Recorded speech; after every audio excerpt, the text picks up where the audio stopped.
Welcome to Pinsar Basketball Live. The big news today, the Toronto Raptors are making noise, looking for a big fish.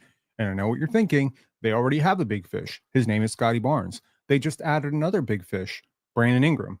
Well, it seems like they might be looking for a third big fish because maybe a bigger fish than those two fish. And we'll talk about that. We'll talk about what the legitimacy of this claim by Brian Windhorst and the Hoop Collective podcast is. We'll talk about how we got here. And if you are a Toronto Raptor fan who is having a little bit of nostalgic fogging, if you will, if you're forgetting how we got here, if you're one of those people that woke up today saying, "Oh, those Pacers, that could have been us. We could have been there. That's our championship they're chasing." If you're one of those people, you might get a healthy dose of reality that might make you feel a little bit better. It might make you feel a little bit better because I think I'm about to pour some, pour some water on some of these ridiculous takes that have been coming out today. I'm gonna be honest, Twitter has been insane today. Insane. It's like people just woke up and forgot everything because they're prisoners of the moment. Before I tell you how we got here and before we listen to the Hoop Collective podcast and what they said, because they said a lot of interesting things, including making some very unfavorable comparisons between Brandon Ingram and Pascal Siakam, talking about what the Raptors might be looking for. I want to present you with a beautiful scenario. I want you to imagine that you have no money, okay, at all. You have no means of getting money. You're not rich. You don't have a meaningful income. You're in debt. Now, I want you to imagine that some relative you've never heard of passes away and they leave you an inheritance, which is they leave you a Porsche engine.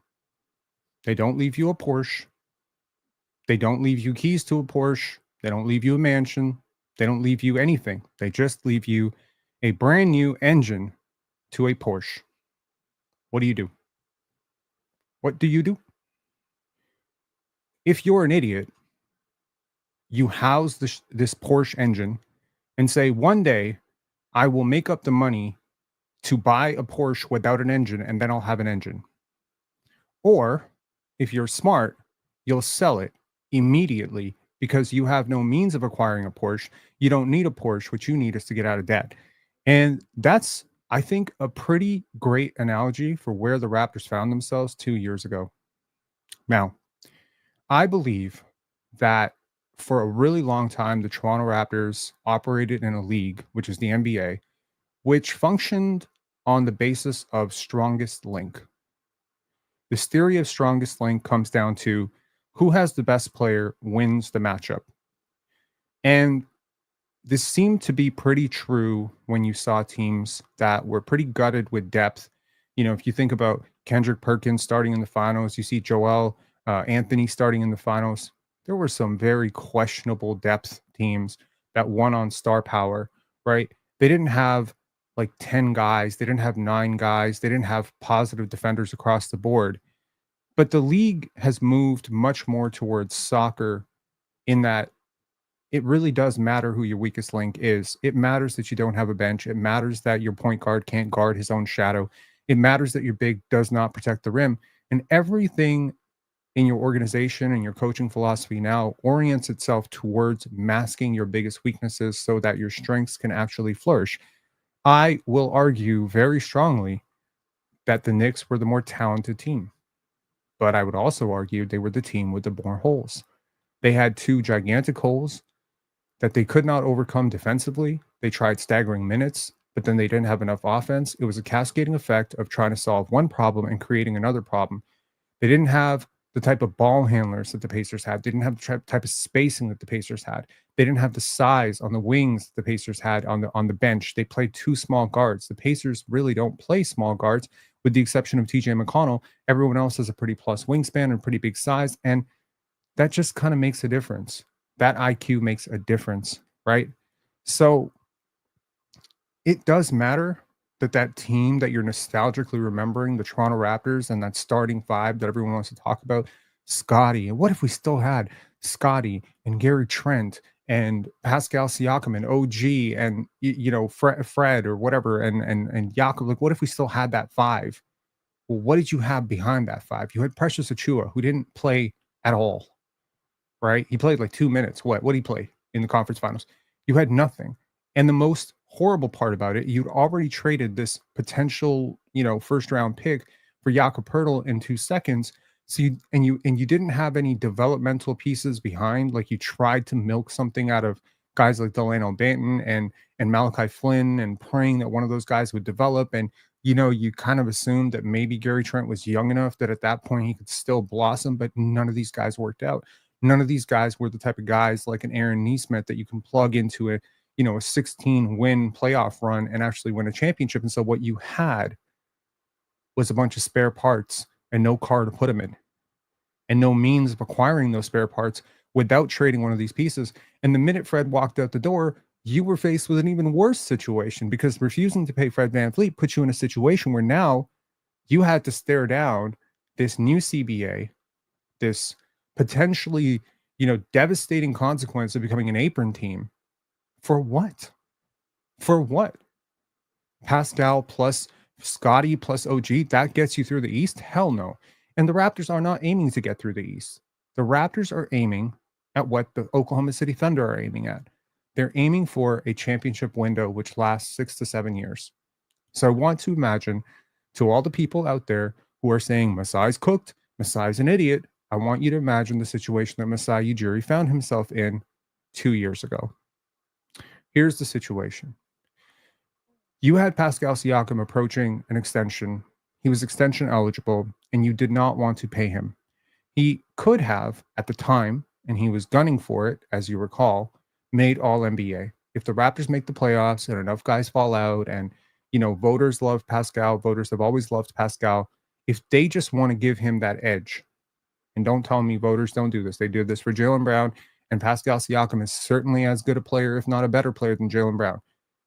You would be on the hook for a 5-year, $302 million deal for a guy who will be 34 to 35 years old when that deal runs out. That was the situation. Don't lie and pretend it wasn't some other situation. That was the situation. Now, the Raptors had ruled out paying Pascal the Supermax right then and there. But here's the deal that was going to be signed, or should have been signed, or was expected to be signed by Pascal, and that was 4 years, $202 million. That breaks down to an annual average of $50.5 million a year for a guy who you had seen, one, was not a playoff number one. Two, you were not in a window to compete for championships with this guy. You didn't have the infrastructure around him. So trading him or disrespecting him was not an indictment of him and saying he can't participate in a championship culture. What you were saying was you were looking around at your roster and saying, I don't think we can do this with him.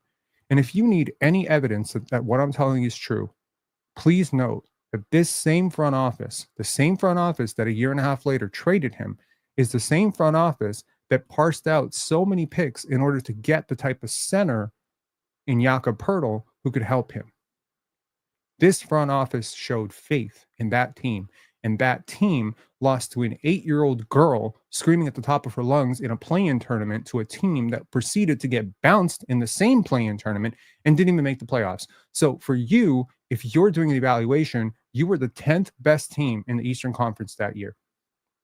With all those guys, because you didn't have depth, and you didn't have shooting, and you didn't have synergy, and you didn't have a culture. That's the truth. Why y'all pretending it's something else? And what we've turned all of that into, I think, is amazing. I do think RJ Barrett's a really good player. I do think Immanuel Quickley's a really good player. I do think Ochai and Grady and Jacoby offer you the type of depth that you simply did not have. You want to compare Jacoby Walter to a prospect like Malachi Flynn? This 9th overall pick that we are going to make in less than 4 weeks, this would not be a 9th overall pick if Pascal Siakam and OG Anunoby were still on this team. This would be the 20th overall pick or the 19th overall pick. In the absolute best case scenario, you're a second round team. And I think that's what the Raptors saw. They saw themselves getting very expensive. They saw themselves getting very old. Fred is old. He is 31 and he is an undersized guard. Pascal, by NBA terms, is old. Go look at the history of all NBA stars. Go look at every single player who's made an All-NBA team in their life. Pascal has made 2. Julius Randle has made 2. These are the lower end guys who've made All-NBA, but there are some higher end guys who've made All-NBA like Paul George, Tracy McGrady, Vince Carter. Go through the history of every player who's made an All-NBA team. Now tell me which one of them was better at 34 or 33 than they were at 28 or 29. That's the reality that the Toronto Raptors found themselves looking at. That's it. That's what it was.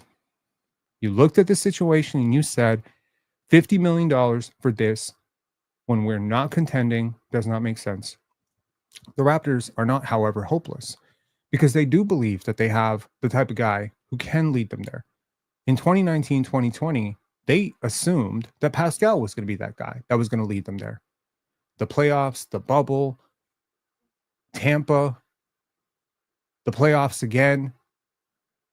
These are all opportunities that Pascal Siakam was given to lead an organization, lead a culture, be the top guy, be a high leverage player, be a high opportunity player, be the closer, be the guy who gets to say what happens, be instrumental in, demanding change and creating change within the offense, be the decider of the offense, be the head honcho, be the guy who sets the marching orders. And I don't think he succeeded. He didn't fail. He was still a top 20 player. He was still borderline all NBA. He was still making all-star teams. He was still dropping 25, but the efficiency dipped because a lot of this opportunistic stuff that he's doing now, scoring 40% of his points in transition and open catch and shoots, he wasn't doing a lot of that stuff. He was not doing a lot of that stuff here. And all those easy baskets and stuff, it just went away. And he didn't morph into the type of playoff number one. And the Raptors had already gone through this rigmarole with DeMar DeRozan. I swear to God, this fan base is so cooked. If Kawhi Leonard doesn't win that championship, I swear to God, some of y'all are sitting here when DeMar DeRozan was going on that crazy run with Chicago, where people were saying, could he win MVP? And y'all would be saying, I can't believe we gave him up for Kawhi. Kawhi left. Oh, because we won the championship, everyone just shuts up about it, right? Let's not even pretend that DeMar DeRozan hasn't been like a serious bucket getter and has probably scored like twice as many points as Kawhi Leonard since we traded the two. But y'all don't care. Marc Gasol's been retired for what feels like 4 years right now. Jonas Valanciunas has still been a starting center. Nobody cares. Why? Because you traded it all for a championship. You found a window and you went for it. You traded out picks. You traded out young players. You got older. And for what? One shot. And you hit the shot. And that's it.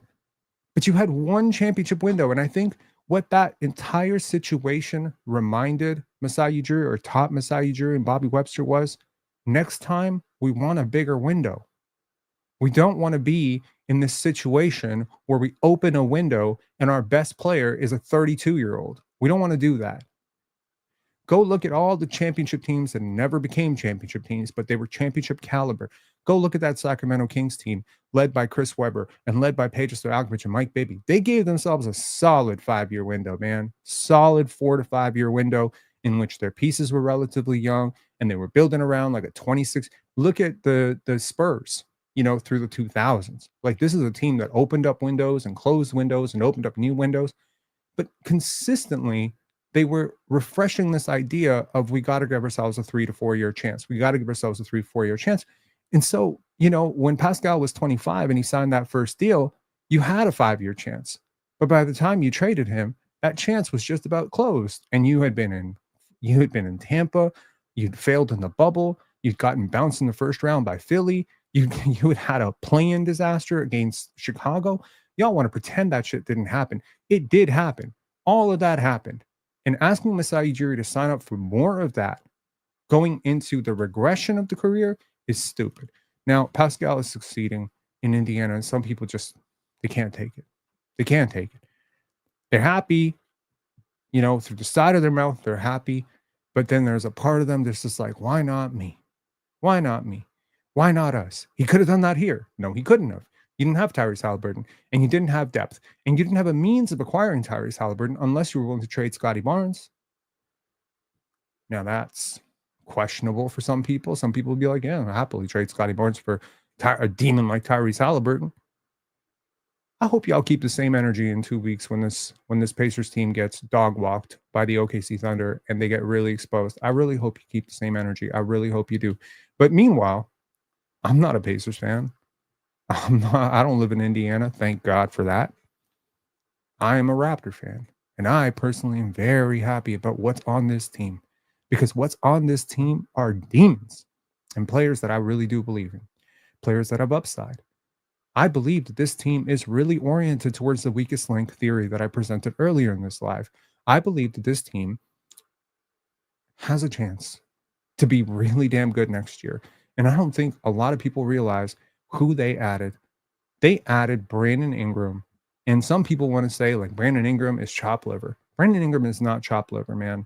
Go look at what Pascal Siakam's efficiency was with Toronto under Nick Nurse. That shot diet that he was attempting to create, where isolation was 80% of his shot diet and unassisted twos and long twos and midi twos, that stuff, the creation from the nail, all that shot package, the full transition. I mean, you really want to be real with yourself. Pascal Siakam championship run, perfect role player, right? Perfect secondary scorer. Exactly what he's doing right now for Indiana is exactly what he did for the Raptors. Perfect second option. Perfect. But when you shifted him over to a more creator role where you want to run isolation possessions against double teams and teams are just able to stack up on him because you have Kem Birch on the court and Precious Achua on the court, he struggled. His efficiency dipped by like 6% across the board. So removing the context of what he did in that opportunistic, where he faded down the stretch. How many game winners did we miss? I mean, come on, man. Y'all were there. Don't wipe over history. We saw that, right? What he did with Toronto, I believe that exact role, if you were to put Brandon Ingram in that exact role, he would do better. The issue is that now we forget the 3-4 years where Siakam struggled with efficiency because now he's an efficiency demon. But why is he an efficiency demon? Because he's playing in one of the fastest offenses in the league, because he's playing with one of the best decision makers in the league. Do y'all see what happened to Bruce Brown's efficiency when he left Nikola Jokic? That's what great offensive engines do. You see what happened to KCP's efficiency when he left Nikola Jokic? How many players have we seen this happen with? And how many players are we going to see? Nikola Jokic, look at Aaron Gordon playing without Jokic in Orlando. What was he? Playing with Jokic now? What is he? You want to orient your entire offense typically around your best decision makers, your highest IQ, creators, and leverage your offense through those guys. And you want to let other people feed off of that. I believe Scottie has the gifts mentally, physically, to create those types of advantages. And you may point to the shift, the lack of shift and handle and the lack of burst on the first step and all that stuff. I'll say 6'8", 6'9" playmaker, great processor, don't grow on trees. I think he'll get better. Mid-range assassin last year, getting a lot better in that scenario. Really physical, good paint touch. Scottie's going to be fine, man. Scottie's going to be fine. Will he ever become an MVP? I don't know, but he's going to be a hell of a lot better than what you had before. And Brandon Ingram, he doesn't have to do what he did in New Orleans anymore. He doesn't have to do that. And frankly, he has a coach who's going to absolutely swear him off of that. They're going to change this guy's shot profile. If Brandon Ingram buys in, Brandon Ingram is going to be so much more efficient than he's ever been before in his life. And as it pertains to talent, straight up talent, I asked 5 trainers last night because I listened to this bullshit and I was like, the 5 trainers that I trust the most, with the exception of Scottie's trainer. I did not reach out to Brian for this, but NBA trainers, guys who trade NBA players, guys, typically who see the game a little bit different than the analytics nerds. And I asked them a straight up question: who's a better player, Brandon Ingram or Pascal Siakam? Not one of them said Pascal Siakam. Not one. So there is a very, very big difference between how people who actually train people who play basketball and coach people who play basketball think about this equation and how the casual fan thinks about this equation and being in the present of the moment. Brandon Ingram is a better player. Brandon Ingram is a more talented player. Brandon Ingram is a better passer. Brandon Ingram is, in my opinion, I don't know how to explain it, man. You just need to watch him play. Go watch him play. He's unstoppable. Like, one-on-one, you can't stop him. And so I look at the Toronto Raptors right now, and don't they have a lot in common with this Indiana team?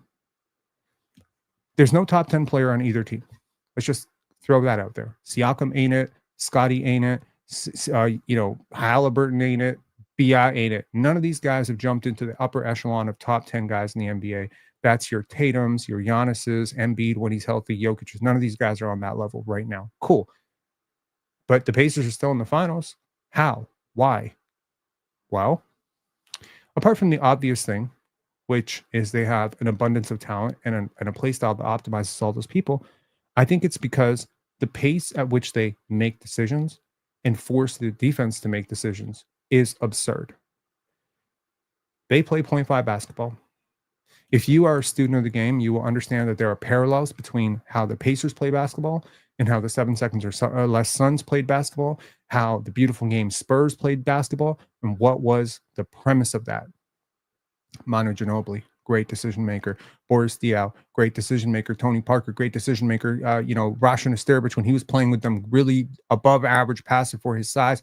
Tim Duncan, you look across the board and they just had an abundance of excellent finishers and playmakers.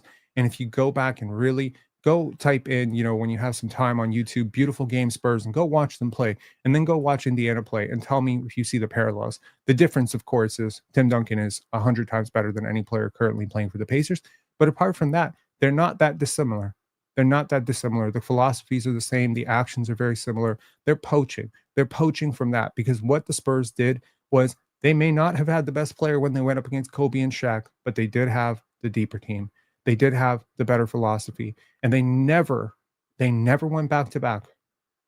The Spurs never won 2 in a row, but they won 5. And they won 5 because of their evolution of basketball and because they consistently made the right play and they played the averages. And sometimes, they bumped into a better team. And what about the 7 seconds or less Suns? They stated it. We can't match up with Shaq. We can't beat Shaq. We can't. We're gonna get walk. So what did they do? They played with speed. They downsized. They revolutionized the game. They made quick decisions. Steve Nash, they put the best processor in the world in the middle of their offense and gave him tools, shooters across the board. Joe Johnson, right? Quentin Richardson. They gave him athletes to run with.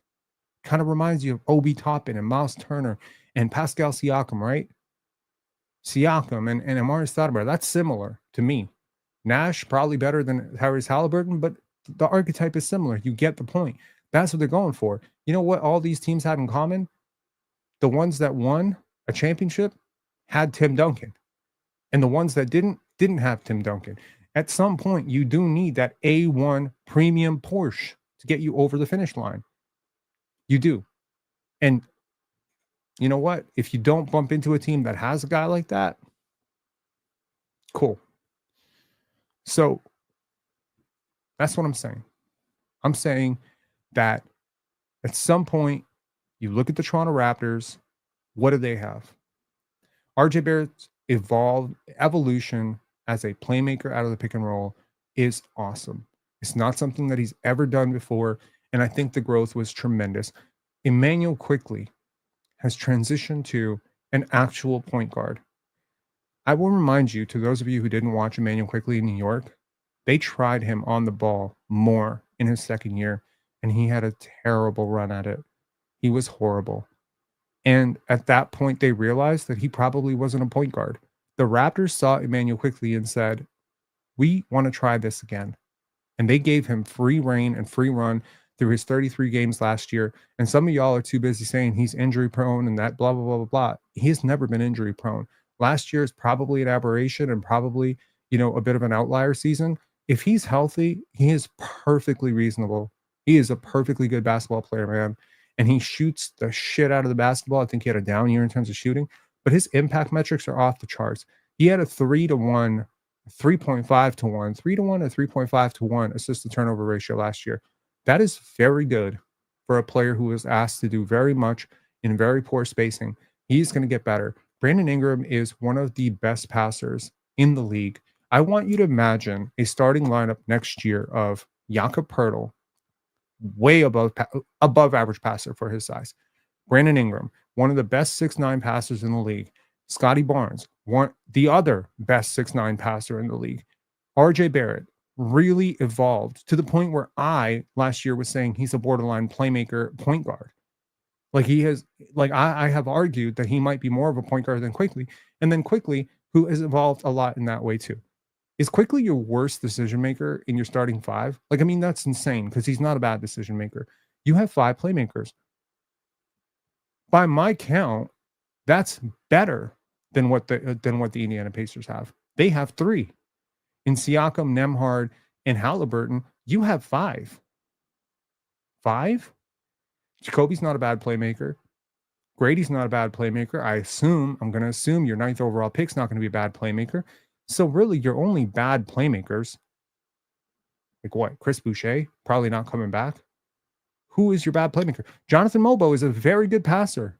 A very good passer. Jamal Shedd is a very good passer. You are accumulating so much decision-making power and basketball IQ on this team that even if your play finishing hasn't quite caught up to all of this basketball IQ that you accrued, you're already ahead of the game because you don't have to teach these guys how to play basketball. All your players know how to play basketball because it's a fucking prerequisite to come to the Raptors that you need to understand how to move. And I believe that the crispness of the passing and the synergy between these players, excuse me,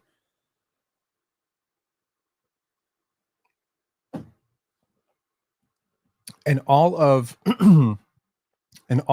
this synergy that you have, you're going to be able to make other teams, you're going to push other teams in rotation. You're going to push other teams to have to make a lot of decisions on defense. And you're going to have players who are fully capable of punching gaps and finding holes. And maybe you don't have the most elite shooting talent, and maybe you don't have the most elite finishing talent, but Lord help me, did we just add Brandon Ingram, or am I crazy? We did. One of the best isolation scorers in the league, one of the most efficient guys in his archetype in the league, one of the best pull-up jump shooters in the league, one of the best pick-and-roll ball handlers in the league. What are we doing here? We just added this guy, and we gave up a bucket of extra crispy and a half-eaten Whopper. We can give up shit for him. I don't think that Indiana pick is going to be that valuable next year. Indiana is going to be a pretty good team next year. That pick is probably going to be in the 20s. That's the only asset of actual value you gave up. Kelly Olynyk was a negative asset, in my opinion, and Bruce Brown was nothing. If I told you that you can get an ex-All-Star who might actually blossom into an actual All-Star for you in his prime for a 20th overall pick, you'd think I was crazy. Mikal Bridges is not a better player than Brandon Ingram at all. They gave up 6 first-round picks to get Mikal Bridges. Who would you rather have right now, Mikal Bridges or Brandon Ingram? Be honest with yourselves. You just watched Mikal Bridges play basketball, right?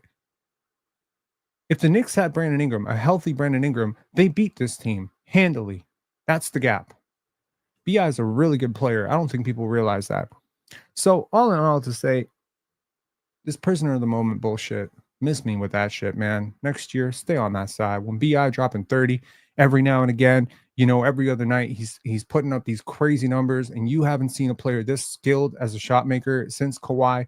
And Scottie Barnes is, you know, progressing to that next level and dropping 10 assists, 11 assists, and being the head of the snake and being this great decision maker. And, you know, now with Brandon Ingram, the pressure's a little bit off, so he's getting a lot more easy baskets, so the percentages go up, and he's doing more catch and shoot shit, and he's making all-star teams and averaging 23, 24 points per game. You won't be sitting here being like, oh, but the Indiana Pacers made the Eastern Conference Finals. The Indiana Pacers made the finals last year. I hope you won't. Maybe some of you will. I don't know. I really hope not. Anyways, let's talk about the thing we're here to talk about, which is the Raptors making noise for a big fish, and, you know, whether or not this is the right move, the wrong move, what the move could look like, and what and maybe should the Raptors be a little bit more patient with what they already have, because I've already outlined they have a lot. They have a lot. So this is the clip. Let's switch over to the Pacers real quick. A year ago, the reason that it was more than a year now, but the trade deadline 24, the reason that the Raptors traded for him was because they didn't want to pay him the max. Right. And Siakam wanted the max. It was, you know, not a secret. And so they did. I would also just to pause real quick. Yeah. But the Raptors traded away OG Anunoby, Pascal Siakam, and Fred VanVleet, right? They didn't trade away Fred VanVleet. He walked. Well, and he walked. And all 3 of those guys were on 50-win teams this year. I know. Like, I don't know. Like, might have just been a good idea for the Raptors to pay those guys and have them stay on the team. So 'Cause I'm going to tell you, I don't want to get too far. They basically turn. I'm just saying, they basically turned Pascal Siakam into Brandon Ingram, and I Oh, know. Pascal Siakam's a Well, lot better than Brandon Ingram. hold on. I don't want to get too far afield from this, but since this has come up, the Raptors are a team that is starting to make noise within the league about looking for a big fish. And I think because, and I don't want to get away from this, but I've started it myself. If you're an Eastern Conference team that's in the middle of the pack, you're looking at the teams in front of you going, some of them may not be able to come together, may be able to stay together. Boston is hurt. And so there are some teams that sniff the ability to make a move. And I think Toronto is one of those teams. And so naturally, any team that wants to make a move this summer, especially a team in the Eastern Conference, you're going to have Giannis on the board. But Toronto, I think, is going to try from their initial conversations. Teams in the league are getting the impression that Toronto is going to try to do something. I had an executive tell me yesterday that he thinks this could be an explosive summer. Just as what Sham said the other day, but like this, this is the whole league. The people are saying that the amount of activity and calls happening in the league right now is a much higher volume than has been in years past. Well, that's what we've been saying for 6 months. I know. Does not mean it's going to happen, but Toronto is one of those teams that is sitting there on the balls of its feet, which is interesting because it's kind of like hearing Sacramento, because Sacramento is one of them too. I don't think that's breaking news. And the funny thing, of course, is that Sacramento wants a point guard. Oh, hey. So here's Toronto looking for a big fish when they've got a big fish in the finals who won Eastern Conference Finals MVP. Well, and by the way, the one guy we didn't talk about who was absolutely awesome today was OG Anunoby, who was awesome for the Knicks and had a great season. And, again, like, you have those three guys and Scottie Barnes, it would have looked pretty good. Well, who would you rather have for the next 3 years, Pascal Siakam or Brandon Ingram? Pascal Siakam by a mile. You mean the guy who's like impacted playoff winning? The guy who had 26 and 10 in the finals.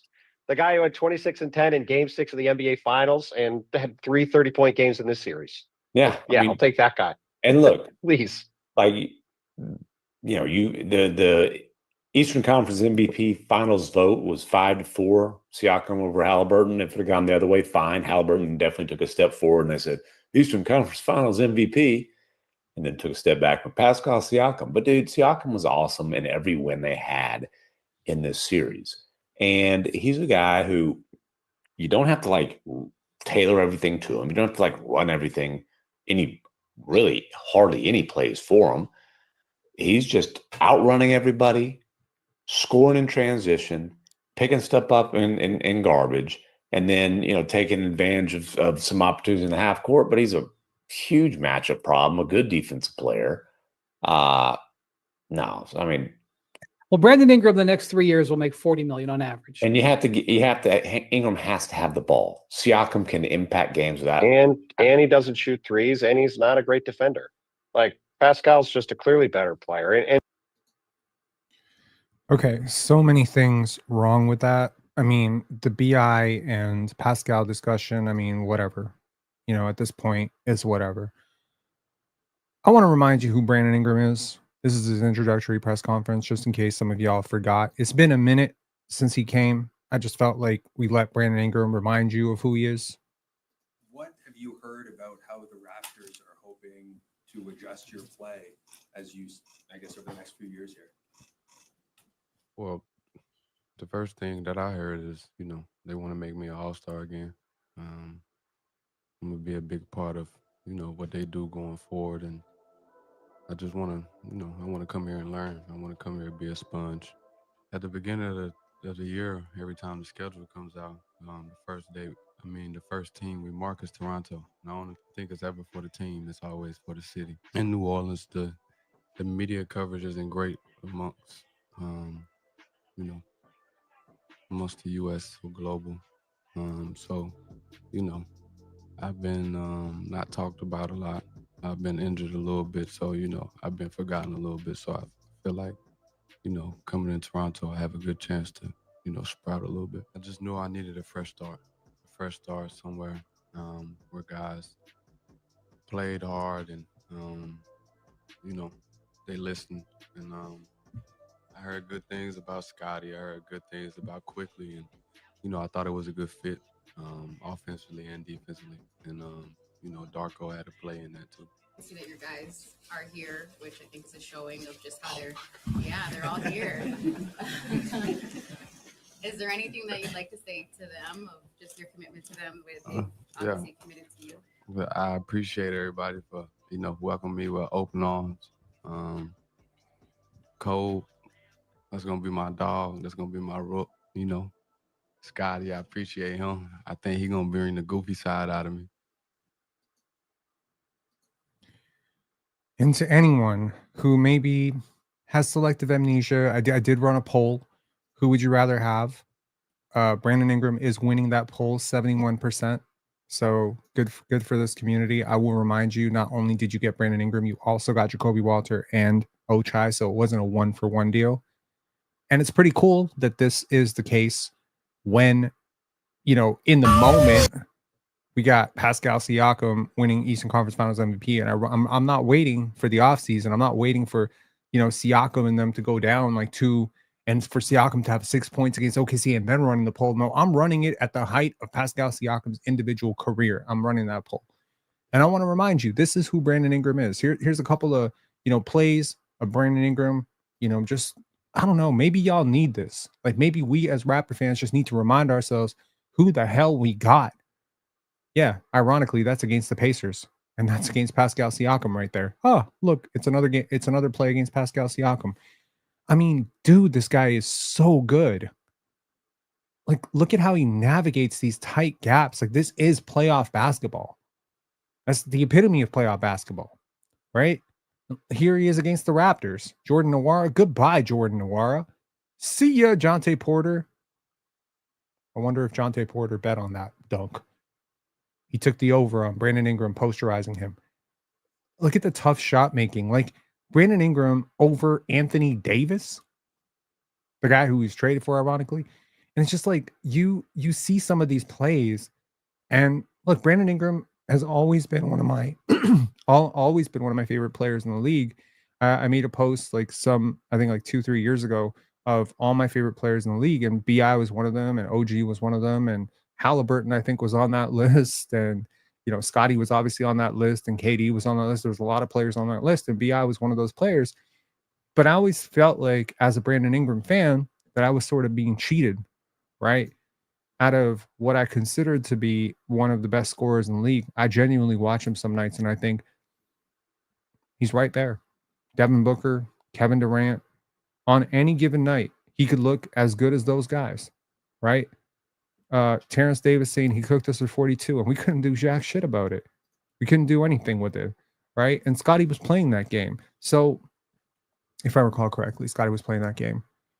He's just not a player you can stop one-on-one. I don't think you can stop Scottie one-on-one. I don't think you can stop RJ one-on-one. So, at some point, someone's open.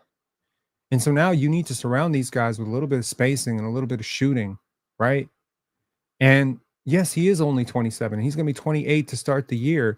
And I really believe that with Darko's philosophy, when people show you who they are, believe them, right?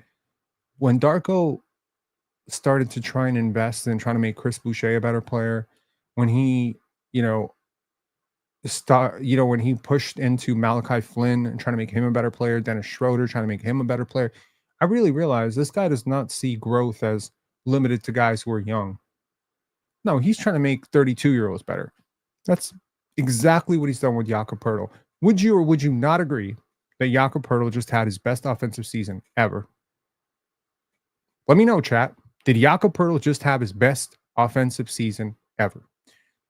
Yak is older. He's 28, right? Jakob Poeltl, I believe, is 28 years old. So, what are we doing here? Yes, agreed. Yes, easily. He averaged 4. Yeah. So, part of that is Darko helping him unlock angles, reimagining him as a player. I believe that when you put great coaching and great system, and you unlock it with great talent. And believe me, Brandon Ingram up here in terms of talent. If we're talking about the other guys being like Jakob Poeltl and Chris Boucher, no offense, they're down here. Precious Achiuwa, Malachi Flynn, y'all down here. But Brandon Ingram is a tier 1 talent who has never had tier 1 production, because I think far too often his shot diet is needlessly hard. I think far too often he leaves a lot of points on the board because he doesn't cut well without the basketball. I think the best version of Brandon Ingram we've ever seen is the year he became an all-star. And that year, he was taking more threes and he was playing more off of a lead initiator like Lonzo Ball, who's a fantastic player. And Lonzo has a lot in common with Tyrese Halliburton. And so the success you're seeing with Pascal, you may attribute it only to Pascal, but it's not only Pascal. It's the Indiana offense. It's Rick Carlisle, and it is playing next to a playmaker like Tyrese Halliburton. I've said it before. I think Scottie's a better player. I really do. But can you imagine Scottie screening for Halliburton and rolling downhill and making some of those connective passes and reads and being a demon on defense? Scottie will unlock that team in a way Siakam hasn't, in my opinion. But Siakam's really good. He's a really good player. He's very opportunistic. I just believe in my heart of hearts that if I am a team that I have to guard Brandon Ingram versus I could choose to guard Pascal Siakam, I'm choosing to guard Pascal Siakam 100%. Because BI, okay, maybe like the average performance, Siakam's going to be a little bit better. But when BI decides that he's going to take 30 shots tonight and he's going to be super assertive and he's going to be physical, I don't have any one guy I can throw at him. No one guy is stopping Brandon Ingram. And that's what you need to create an advantage. You need one guy who cannot be guarded by any one guy. And if Scottie progresses as an offensive player this offseason, because you know what? Think about this from Scottie's perspective. You had a teammate in Pascal Siakam. Obviously, Scottie's watching the playoffs more than he's watched previous iterations of the playoffs. And you know how I know Pascal Siakam wasn't watching the playoffs last year? Because he didn't know that they had an Eastern Conference Finals MVP trophy, which is crazy to me. It's kind of like a weird thing to nitpick, but I just found that really strange that he won the trophy. And he's like, I didn't know they had a trophy for this. And it's like, where have you been for the last 2 years, bro? You don't watch the playoffs.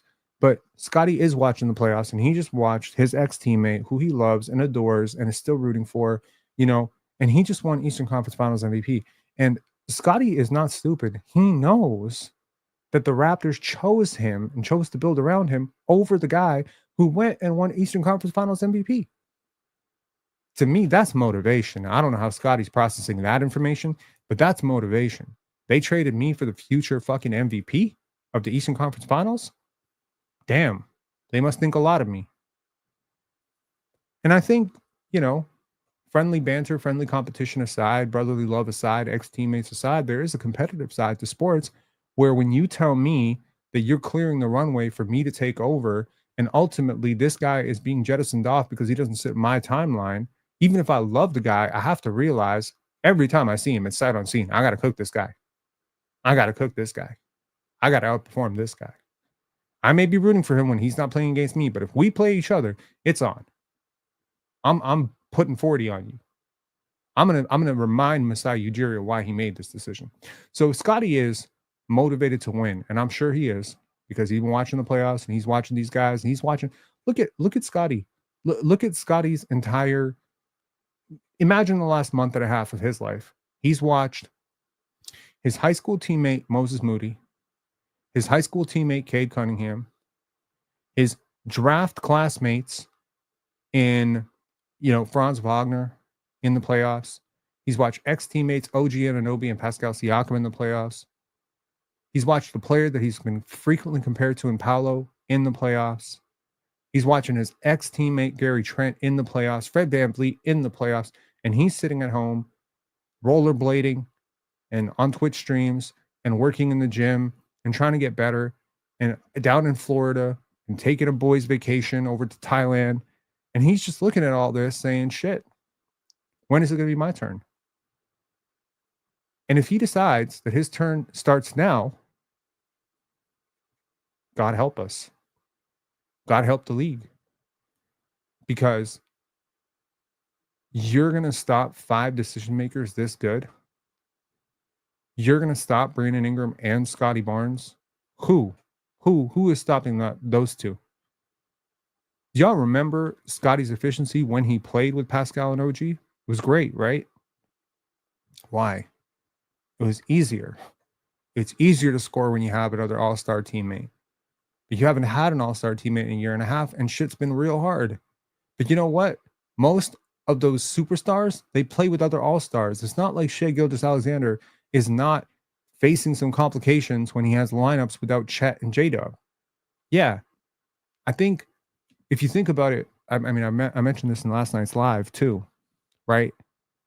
Think about the context and just imagine that the Pacers decided to tank this year and they sat out Halliburton as much as the Raptors sat out Immanuel Quickley. And imagine they sat out Miles Turner as much as the Raptors sat out Jakob Poeltl and RJ Barrett. And imagine that Pascal Siakam was sitting there in Indiana and he was asked to carry lineups with Johnny Furphy and Jarris Walker and Ben Shepherd and Thomas Bryant. Would he have been able to do that? Y'all think he would have been able to do that? Y'all think he would have been able to carry that team to the playoffs? Y'all think that team would have been like a 42-win team?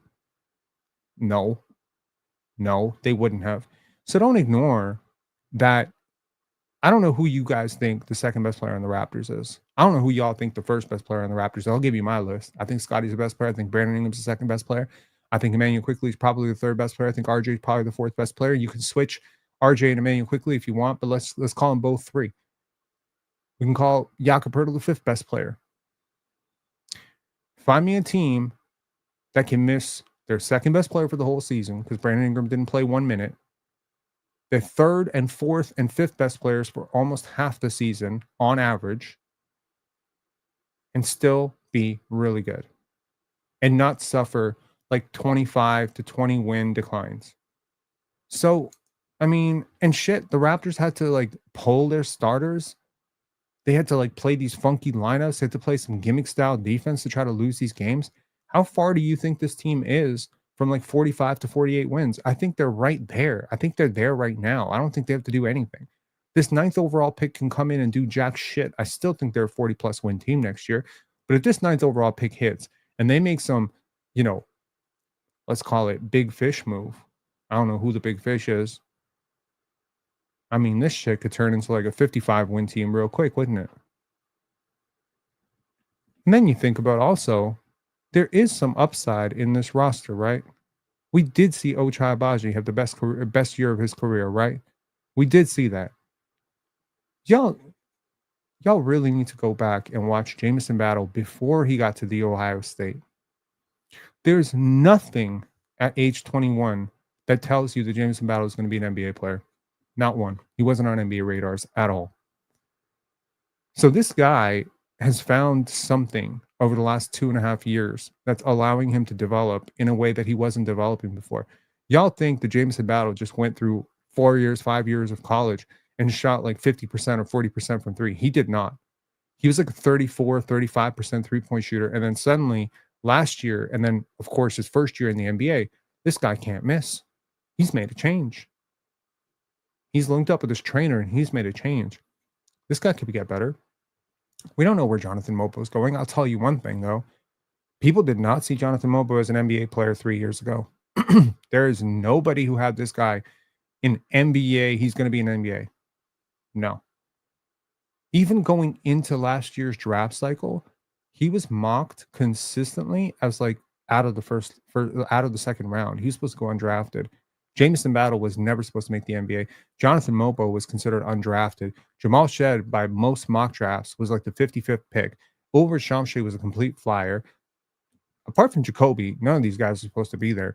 Is it possible the Raptors have just identified a bunch of guys who are maybe have a little bit more development juice than their age suggests? Do all 21 and 22-year-olds, are they just all tapped out? Fuck no, man. They're not all tapped out. Older players develop all the time. Andrew Nembhard was an older player. Has he not gotten better over the last 3 years? Hell yeah, he has. Right? Lou Dort was an older player. Did he not get better? He has gotten better. Aaron Gordon just transformed himself from a non-shooter to like a 45% three-point shooter this year. He's damn near 30. Development is not just for people who are 22 years old and 21 years old. This is a complete idiotic way to think about it. I think the Raptors' development is underrated. I think their players are getting better. even if they're getting marginally better. You're getting better in a conference where a lot of other teams are getting worse. I'll tell you something that really changed my life 4 years ago, 5 years ago. And I read this book, Atomic Habits by James Clear. Give me a W if you've read it. I'm sure some of you have. It's a very, very popular book. It's not like I'm bringing up some niche book that no one's ever heard of. It's a very popular book. And it's a great book. And it's about the 1% better, right? It's about getting 1% better at things every single day, and how our brains are not really optimized to see progress that way. Our brains go for the lottery ticket. We want the first overall pick. We don't really see the value in being 15 to 20% better at nailing 20 to 60 picks. If I could give you a badge, consider 2K, right? You get a badge, flamethrower, whatever, I don't know, sleuth, whatever, those badges that are supposed to make you better. Let's say you're a general manager, right? And I give you a badge. And this badge will allow you to be 20% better at picking in the second round than the average team. You want that badge? What are you willing to pay for that badge? Right? 20% better at picking in the second round where there usually isn't talent. At what point is this going to pay off? Well, it pays off immediately, but you don't sense the results immediately. But over 15 years, if you were 20% better at picking in the second round than the average team, you would be great. I think the Oklahoma City Thunder are 15 to 20% better than everybody in the league in terms of identifying and developing talent. They had one of the best shooting coaches in the league, so they were able to take flyers on players with questionable jump shots, and they were able to perfect the formula. I think they are 15 to 20% better at also negotiating trades and seeing value and just scouting, pro scouting, collegiate scouting. Who the hell saw J-Dub becoming this player, man? J-Dub was another player who was a little bit older coming out of Santa Clara. People thought he didn't have potential. Well, he just made All-NBA. So how many exceptions to the rule do we have to see before we challenge whether the rule is even valid? The rule is not valid. DeMar DeRozan's still getting better. He's in his mid-30s. So I don't know what to tell you. Getting better is a matter of time over reps. That's it, man. You might be in your mid-30s and think you can't get better. You can. You can drastically change your life over the next year. You could change your life today if you want to. You can change your diet. You can toss out the cigarettes.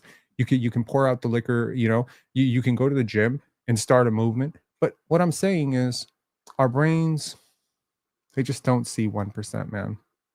I don't know why it is. I don't. If I could give you, what would you pay? What would you pay if I told you that I can give you an app, or I could give you a program, a system that you could run in your own brain that would make you 2% better at investing? 2% better at investing. Bro, when you think about the success and failure on organizational levels, on a very, very large scale level over long periods of time, I promise you that failures and successes are separated by fractions of a percent, and sometimes 2%, 1%, 0.8%. That's the gap. It's not Hail Marys. It's not the team that wins championships is 150% better at developing than the team that doesn't win championships. It's not the team that wins in the finals is going to be 100% better conditioned. It's going to be 2% better conditioned. It's going to be 1% better at shooting, 2% more disciplined, 1% more lucky. That's the margin. That's the victory. And that's where you have to win. And you know what's funny? Sometimes you make a 2% improvement and you win 12 more games.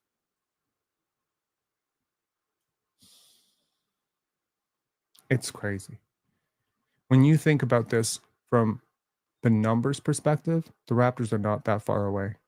It feels like they're far away because your brain scales wins to percentages. So you think about it and you say, well, in order to go from 30 wins to 50 wins, or 30 wins to 60 wins, they have to be twice as good. No. I think maybe they can get 20% better and go from 30 wins to 60 wins. Maybe 30% more healthy and 20% better, and you go from 30 wins to 60 wins. Maybe that's the gap. It's not 100%. You don't have to go that far. Scottie Barnes does not need to improve by 100% to become an MVP. He might need to be improved by like 28%, 30%, 32%, and he'll be in that conversation. It's not, our minds are just not good at this. I mean, I've learned this over a really long period of time in my life, but our brains just don't see progress very well. To the final question of, as we ramble on 55 minutes into this live, and I appreciate, the 300 plus of you who are in here, please give this video a like.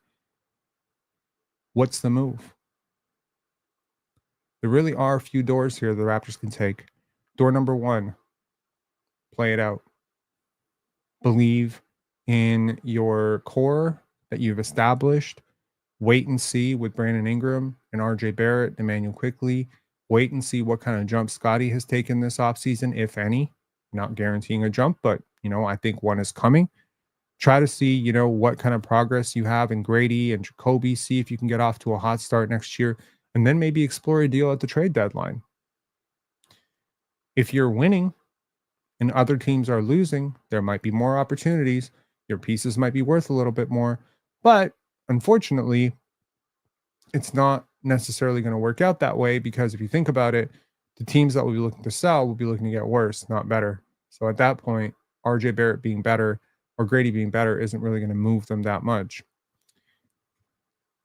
Making the move now makes a lot of sense too, because at least you'll have the summer and a training camp to implement the new piece, and you won't be making the move on the fly, and you won't be like distracting the team in the middle, so they can walk into training camp and say, this is our core, this is who we're going forward with, build some camaraderie, right?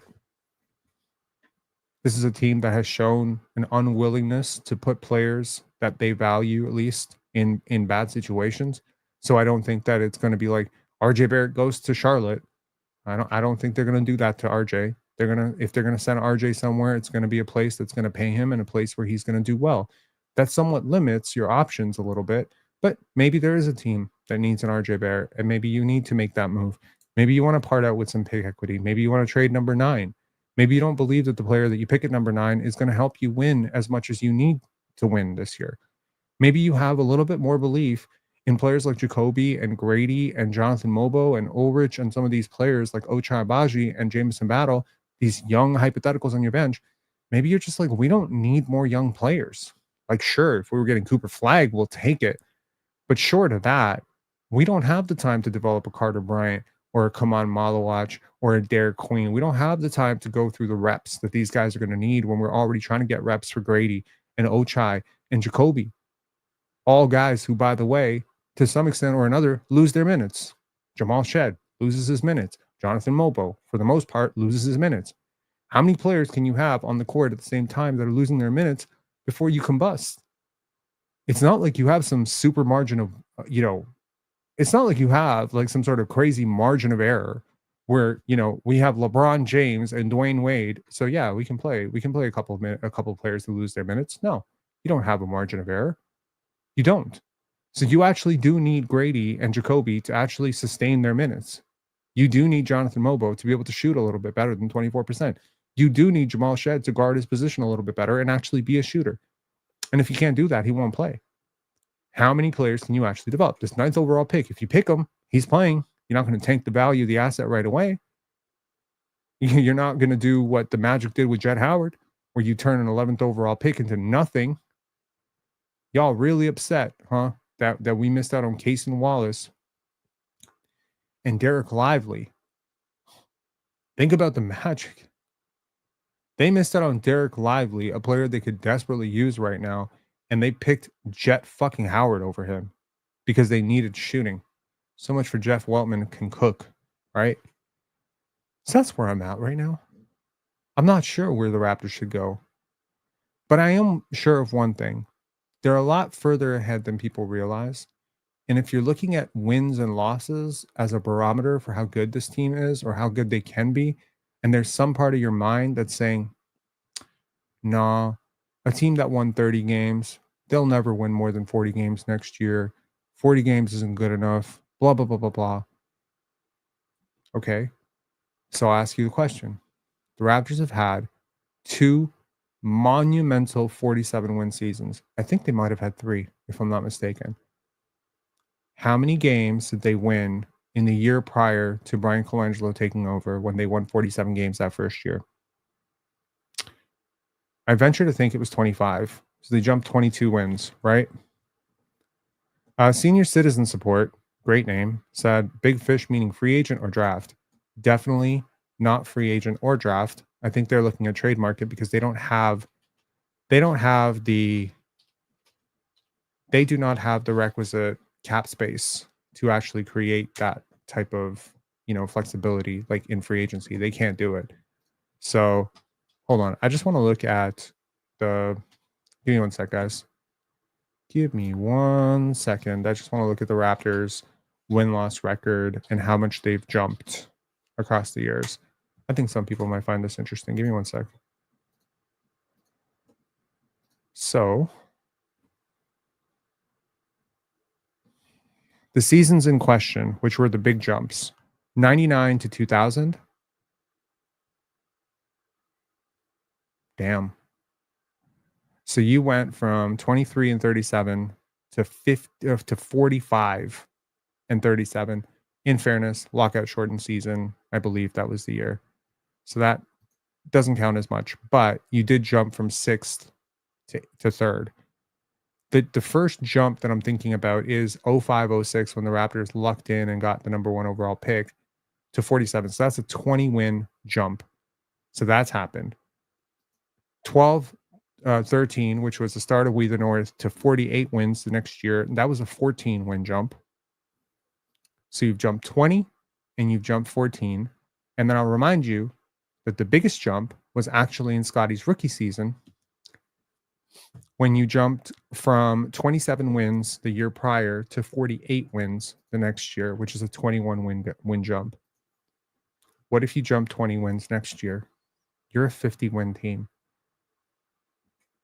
What if you jump 25 wins? You're a 55-win team. Now are you happy? Your pieces are valued way better. And I'll remind you, you don't get the 9th overall pick. Again, I'll remind you, you do not get the 9th overall pick if Pascal Siakam and Fred VanVleet and OG Anunoby are still on this team. You could not have lost enough to get the 9th overall pick.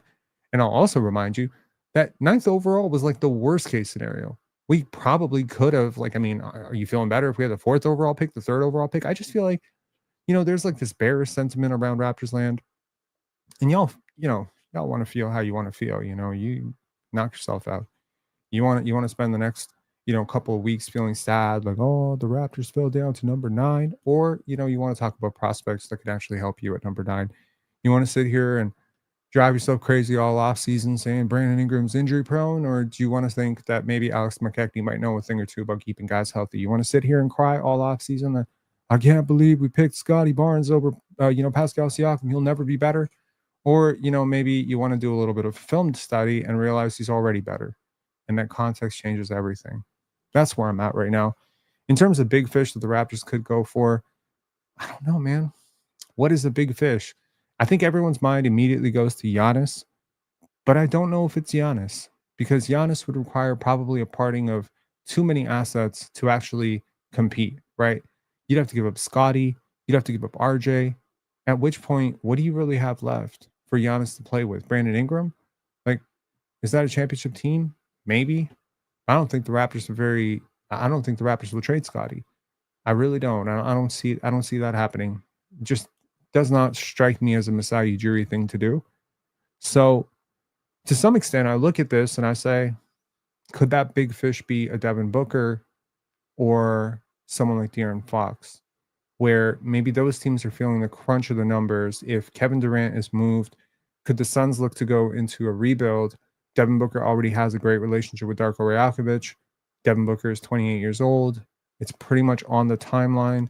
The Raptors make a calculated gamble. They agree to be a tax team, probably. What do you have enough to make it to make it work? BI plus Scottie plus Devin Booker is a cheat code in the Eastern Conference. You form the best big three in the league, in my opinion, next to maybe OKC's big three, but it's close. It's really close. In the East, it would be the best three. It would be the best trio in the league. All three guys have potential to be top 20 players, top 25 players. one of those guys could easily be a top 10 player next year. That's an embarrassment of riches. And those pieces actually synergize very well together. And Devin Booker and Brandon Ingram can both shoot, contrary to what Tim Bontemps and these guys said on the Hoop Collective. BI is not a non-shooter. I don't know where people got that information. Brandon Ingram's a very good shooter. He is a better shooter, in my opinion, than Pascal Siakam. If what you consider shooting is just percentages, and you're one of those, Excel fucking, stat nerds. No offense to stat nerds. I'm a stat nerd myself, so maybe I'm just being a little bit, hating on myself a little bit here. But man, people misusing stats drives me crazy. But if you watch the game and you see the variety of ways that Brandon Ingram can get a shot off, and you see his pull and his gravity and how he's guarded as a shooter, you will realize very quickly that he is a very good shooter. And that any person who thinks Brandon Ingram is not a good shooter probably needs to have their media credentials removed. Okay? Removed and shoved up their ass, because that is a crazy, crazy thing to say. And you know what? It's unfortunate that we live in this weird sort of hot take. Takes are like a mile a minute and a dime a dozen at the same time, right? You got 1,000 people saying 1,000 things all at once, whatever floats up, the algorithm pushes it. And then, you win the day, you win the moment, you cook everybody. Oh, Halliburton's a bum. He doesn't deserve this and he doesn't deserve that. I want to show you, man. There were some people who were really trolling Hallie hard just a few days ago. I'll remind you, just a few days ago, for his alleged, he's not a real star, he's not a real superstar, blah, blah, blah, blah, blah. How could a star have 8 points? Okay. Now, if you were trolling in fun, I get you. It's funny, right? But I want to show you, and this is no disrespect to Shea. I think Shea is a much better player. These are the numbers that Shea and Halliburton put up in the conference finals. And I want to clarify, I prefer Shea. I vastly prefer Shea. But I do not think that Halliburton is some fucking bum.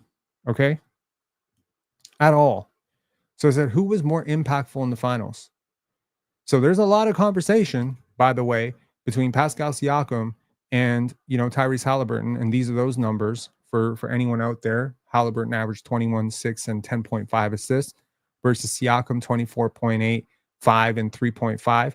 Yeah, am I crazy? Or did we spend years destroying Andre Bargnani for averaging 6 rebounds a game? But now apparently a big with a 7'3" wingspan, while his team is getting clobbered on the glass, he can average five rebounds a game and win conference finals MVP. Shock. Not being close to the basket and being finesse big is actually valuable. Who knew? Shooting from 3 is valuable from a big. Who knew? Brian Colangelo knew, I guess. Brian Colangelo probably somewhere just punching air right now, being like, I told y'all this is where the league was going. Big decision makers, stretch bigs. I told y'all this is where the fucking league was going, but nobody wants to listen. So those are the numbers. But I'm not comparing Tyrese Halliburton and his, 7.6 box plus minus to Pascal Siakam's 4.6 box plus minus. No, I'm comparing him to the MVP of the league in Shai Gilgeous-Alexander. The only things that Shai did better was score more and take more shots. That is it. He had a higher turnover percentage. He had a lower assist percentage. He had a lower effective field goal percentage by 5. He had a lower box plus minus. He had lower assists per game. And he had lower rebounds per game.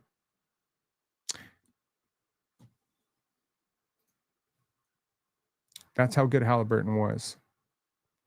But people don't see the value of Halliburton, do they? Not unless he's hitting, the choke symbol and he's hitting step back threes and, he's blocking OG and Anunoby. Then people see the value. But do you see the value of consistently making the right play? Halliburton is the epitome of 1% better. He and Jokic and guys like this are so underrated because what they do is so hard to see for the average person. What they do, communicating with their team, controlling pace, finding openings, this shit is so underrated, but it does show up in the analytics every year. And every year you see Jokic, Shea, Hallie, and all these great guys, and they're just so high up there in the analytics. And you have guys like Cam Thomas who don't contribute jack shit to winning, and they're fucking negative analytics. And people are like, but Cam's a killer. And it's just yo, Min Young Chung saying, not gonna lie, I can't stand Halliburton. Oh, believe me, there is a very big difference between rooting for the person and the corny ass behavior versus appreciating the player. And the player is someone that I appreciate a lot. The person can go kick rocks. I really don't care, right? I really don't care. I agree. Halliburton is incredible. I think he is arguably a top 3-point guard, undisputably a top 3-point guard in the NBA. I think he does all the underrated shit. I think he's a bit of a defensive liability, which is why I give the advantage to Shea. I think Shea's a way better shot creator, and I think Shea puts way more pressure on the defense. But Halliburton is the only reason that Indiana has a chance to win a game in this finals, man. Yeah. So to answer the ultimate point of this video, so y'all don't feel cheated out of it, it wasn't just to remind you of where the Raptors are going. It's not just to remind you that BI clears. It's not just to remind you that Scottie's a demon. It's not just to remind you that Masai Ujiri is not fucking washed. No. The point here is the Raptors do have an opportunity to make significant changes. And I think if I'm looking at this team, and I've watched every single playoff game, this is a goal of mine that I set for myself coming into the playoffs, that I was going to watch every single minute of the playoffs this year. I've never done it before. I've never done this before. I've never in my life watched every second of playoff basketball. There's always a series where I'm less engaged, or maybe a game that I missed because of some prior engagement, because of family or something, or friends. Who needs friends, man? Who needs friends and family when you got the NBA playoffs? Am I right? No, I'm wrong. But what I'm saying is I have not missed 1 second of playoff basketball this year. Not one. If I missed a quarter, I recorded it. I went back. I watched it.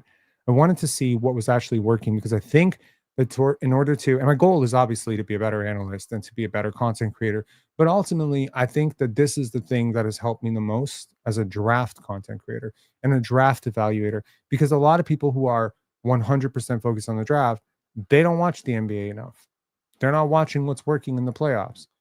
But the real people who are evaluating the draft are front offices. And front offices are very glued into what's working and not working in the playoffs. And so I'm looking at this from that perspective, and I'm saying I've watched every single second of playoff basketball. What works? What doesn't? What do you need?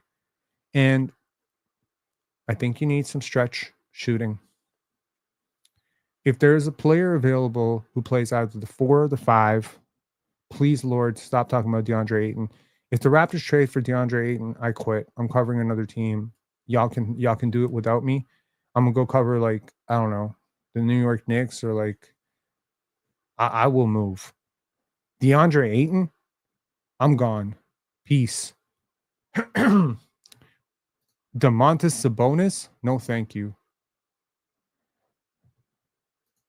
How did Ayton be picked over Luka? People prescribe to the idea that DeAndre Ayton was the next David Robinson, and that he was more athletic, and that Luka was fat and chubby and wouldn't translate, unfortunately. Jared Allen can't shoot, but that's interesting. Trey Lyles, probably not going to do it for us. You know, I think there's you got to give up something to get something, right? So you can sit here and say, but I love Yak, but I love, IQ. I love this guy. I love Grady. I love Ochai. And it's like, okay, well, what are you giving the other team? Giving the other team, like, Chris Boucher in a sign and trade? Like, at some point, you're actually going to have to give up something of value to get value. And I think the Raptors ran an efficient enough offense, which sort of ballooned some of the stats and the pace, right? The Raptors, as I mentioned earlier, I do see some parallels between how the Raptors play and how the Pacers play, the 0.5 concepts and stuff that the Pacers employ. It's a lot of the same stuff the Raptors employ. It's a lot of the same stuff the Phoenix Suns employed, like, when they made the finals. This 0.5 basketball, motion offense, quick hitters, quick decisions, run out and transition. This shit is not new. It's been perfected over years. But who fits? I think with BI and Scottie, I think you have the opportunity to go small with those guys too. I think you could play 4-5 with BI and Scottie and not get completely destroyed, right? Because we've seen Scottie guard centers before. We have.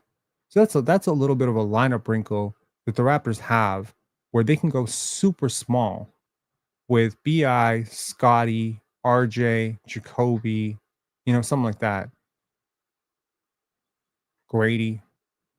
And they just surround these guys with like cutters, shooters, and guards, and everyone's just like Vision 6'9", Or you can go super big. You can put Scottie at the point and BI at the 2, and maybe Jacoby at the 2, BI at the 3, and you could just be super large.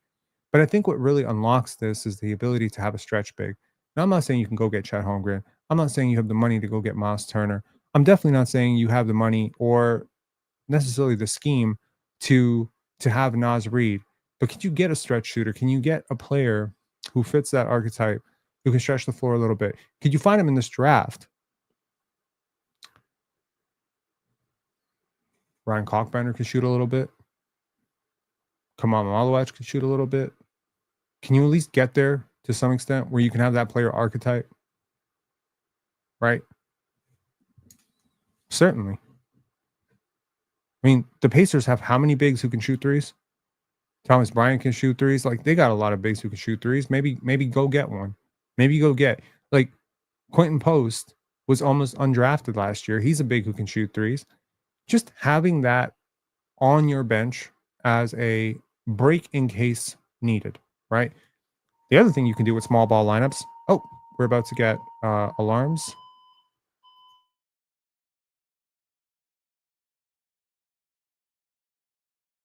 Sorry, guys. Building alarm, can't do anything. I'm out. This has never happened, I don't think, during one of our lives, but unfortunately, that's the end of this live. Someone pulled an alarm in our building. That sucks. Rest in peace. I'll catch y'all later. To the 361 of you, please hit like and subscribe. WYSO. We can barely hear it.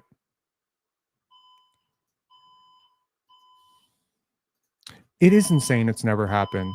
It is pretty insane, but it's very distracting and really hard to talk through. So I apologize for that, but be safe. It's usually nothing. I'm never usually that concerned. Young light skin saying, much love, y'all. Take care, homie. Absolutely. Someone stuck in the elevator. You're right. It's not that loud. It's not that loud. I can sort of continue through. I want to complete my thought, and I apologize to the audio, people, right? Just quickly, just finishing off my thought here, because I feel like there's the Zegranich effect. It's this thing where you leave an open loop, and then people become very frustrated, and I have a feeling like 10 people are going to unsubscribe and be like, shit, you walked me down a road for an hour and 17 minutes, and then you didn't finish your fucking thought. I think the Raptors need a stretch big, or at least someone who can be stretch big adjacent. I do believe that the Toronto Raptors desperately need a guard who can get into the paint consistently. Now, Immanuel Quickley, in theory, is a great ball handler and a super shifty athlete. Can he work his way to improving his handle to the point where he can beat his guy off the dribble consistently? I don't know, man. It wouldn't be the first time that a guard has had that kind of development, but it's possible at least, right? But maybe, you luck into a penetrating guard. It's like TJ McConnell exists, right? Like, you need a player like that who can consistently get into the teeth of the defense. Now, TJ creates a lot of issues. He doesn't shoot threes very well and whatever, but maybe in the second round, there's a guard out there. Maybe in the undrafted heap, you find one. Maybe in a trade market, maybe Jamal Shed becomes the guy who can consistently get into the paint because he's pretty good at it, right? But you need a guy who can consistently beat his man without much of an assist and then get into the paint. You need that. So you need to stretch big. You need that. And I think you need one more positionally versatile defender. And I don't know what you have to trade to get these things. I don't know if you necessarily need a star player or what Brian Windhorst calls a big fish. But if you did get a big fish, maybe you can solve a couple of these things with one go, right? You could certainly get away a lot without, like, I view basketball as like a game of exchanges. So to some extent, you can get away with certain things. Like, you can certainly get away. If you have a superstar, you can maybe get away with a lack of depth. If you have an abundance of depth, maybe you can get away without having the most optimal defense off your bench because you have versatile, lineups and stuff. If you have great coaching, maybe you can get away with having like a couple of younger players on your team because you can coach them up. So it's all a game of trade-offs. And I just believe that if you were to make a trade for someone like Devin Booker, your offensive stability, playmaking, shot making, closing becomes so much more higher end that I don't think the defense matters as much and the archetypes matter as much, maybe. But yeah, I would certainly look at players like RJ Barrett, Grady Dick. I'm not saying they're redundant. I'm not saying they're useless. They're useful. But maybe there's something in the market that you need more than those guys specifically, right? So again, I'll close out by saying I do think that if the Raptors do stay pat, that they're a 46-47 win team. But I do believe that if you get into the playoffs and you get into high leverage moments in the playoffs, I do think it'll be really, really difficult to play RJ or Grady or Immanuel Quickley with any one of the other at the same time, because I do believe that what will happen to you defensively will be really difficult. Mel said Porzingis, keep Porzingis, Jeremy Grant. I think these are all answers, right? Like, if you want to trade for Kristaps Porzingis, what are you giving up? You got to match salaries. If you're agreeing to be a tax team for Kristaps Porzingis, like, are you willing to trade RJ Barrett and Grady Dick for Kristaps Porzingis right now? I mean, sure, maybe. You become huge. You're taking a huge injury risk. You're taking on a lot of money. Are you willing to do that, though? James Walsh said the Raptors are not a 47-win team. You know what? Write that as a comment. I will pin it, and let's come back to this 10 months from now and see if you're right. I'll talk to y'all later. Have a great one. Hope this live was enjoyable. I apologize for the shitty audio towards the end. Peace, guys.